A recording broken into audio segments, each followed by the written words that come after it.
La première étape pour utiliser Plickers consiste à se créer un compte sur le site. Pour cela, on se rend sur le site en question, www.plickers.com, puis on clique sur Sign Up.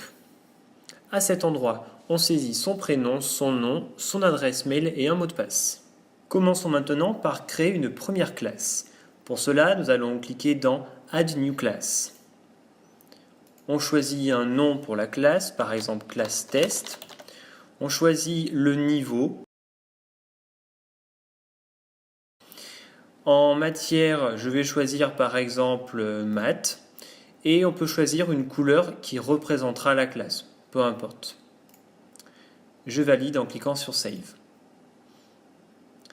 À partir d'ici, nous allons saisir tous les noms et prénoms des élèves. On peut les saisir individuellement à cet endroit ou alors les ajouter massivement à l'aide d'un copier-coller en cliquant sur Add Roster. On peut par exemple importer une liste en provenance de Pronote. Je constate à présent que mes 4 élèves ont tous une carte associée, de la première à la 4e. Si je veux supprimer un élève, je vais simplement glisser ma souris sur le nom de l'élève, cliquer sur cette petite flèche et supprimer l'élève. Je peux également modifier son prénom ou son nom. Nous allons voir maintenant comment compléter notre bibliothèque de questions. Pour cela, rendez-vous dans l'onglet Library. À cet endroit, nous allons pouvoir créer une arborescence de dossiers en cliquant sur New Folder, par exemple dossier test. Et je pourrais de cette manière-là créer une arborescence avec différentes catégories, par exemple des questions en mathématiques sur de la géométrie, des questions sur de l'arithmétique, etc. Une fois que j'ai sélectionné le dossier dans lequel je veux placer mes nouvelles questions, comme ici, je vais cliquer sur New Question et créer ma première question. Créons maintenant la première question. Dans cette zone, nous allons saisir le texte. Nous pouvons ajouter une image qui se trouve sur l'ordinateur.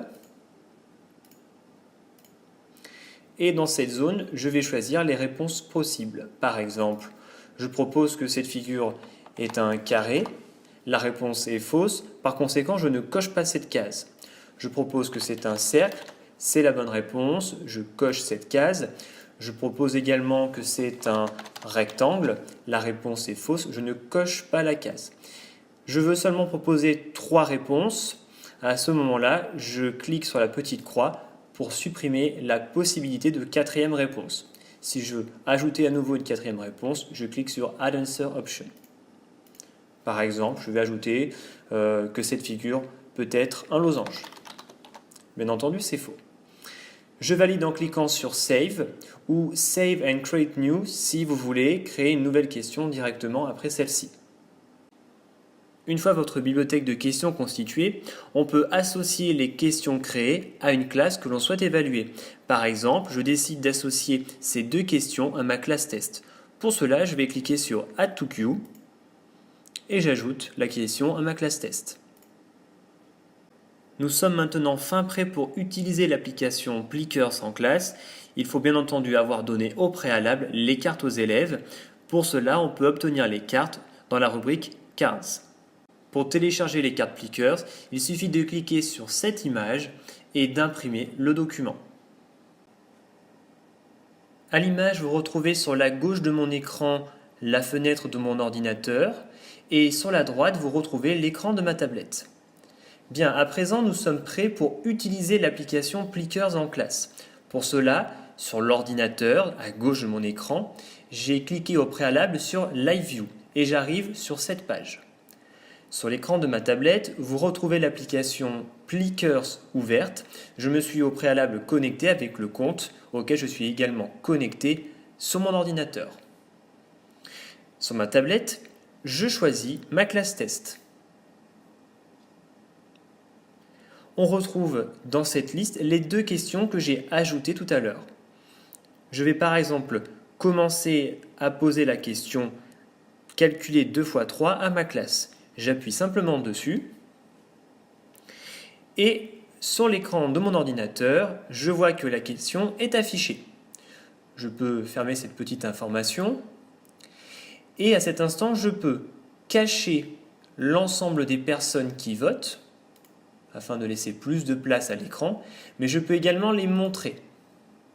Je vous conseille de les laisser afficher de cette manière pour que les élèves puissent savoir lorsqu'ils ont voté.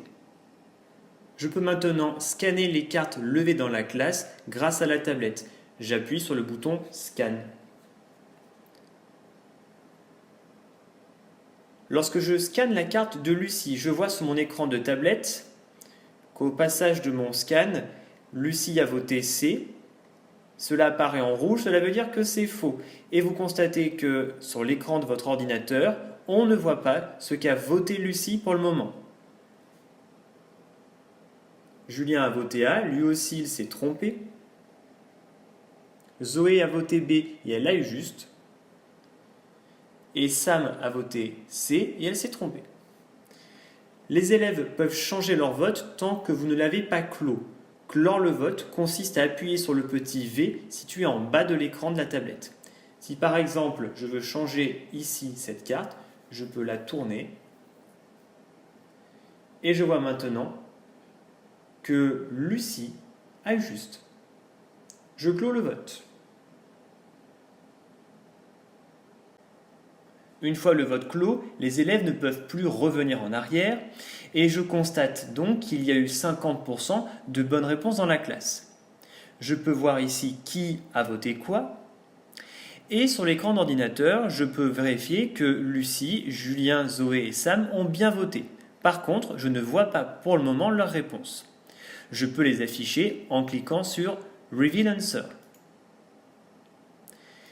Si on ne veut pas montrer les réponses de cette manière-là, on peut également les afficher sous forme de graphique en cliquant sur cet onglet. Et on va simplement cliquer sur Reveal Answer et on pourra voir la répartition des bonnes réponses, exactement la même que l'on pouvait voir sur l'écran de la tablette.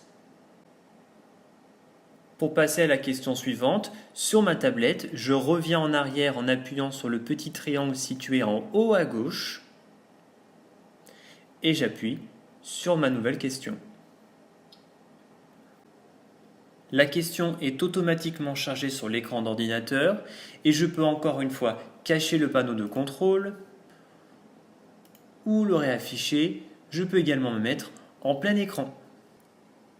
Une fois que vous avez terminé de poser l'ensemble de vos questions à votre classe, vous pouvez exporter les résultats que vous pourrez ensuite réutiliser, par exemple pour faire une note. Pour cela, on passe par l'onglet Reports et on choisit la deuxième option.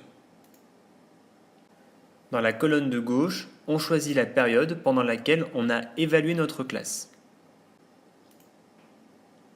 Je peux ensuite exporter mes résultats en cliquant ici.